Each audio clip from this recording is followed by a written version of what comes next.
Auntie, welcome back to my YouTube channel. Today, guys, we're gonna see if my physics can, you guessed it, float.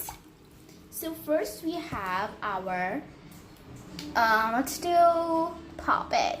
So we got square puppet and it's floating. So let's put that to the floating pile. Now next we have the infinity key. Floating, yay! Next heart puppet. Floating. And now lastly, we have our ice cream puppet. Floating. And lastly, we have the simple dimple. Whee! It's float.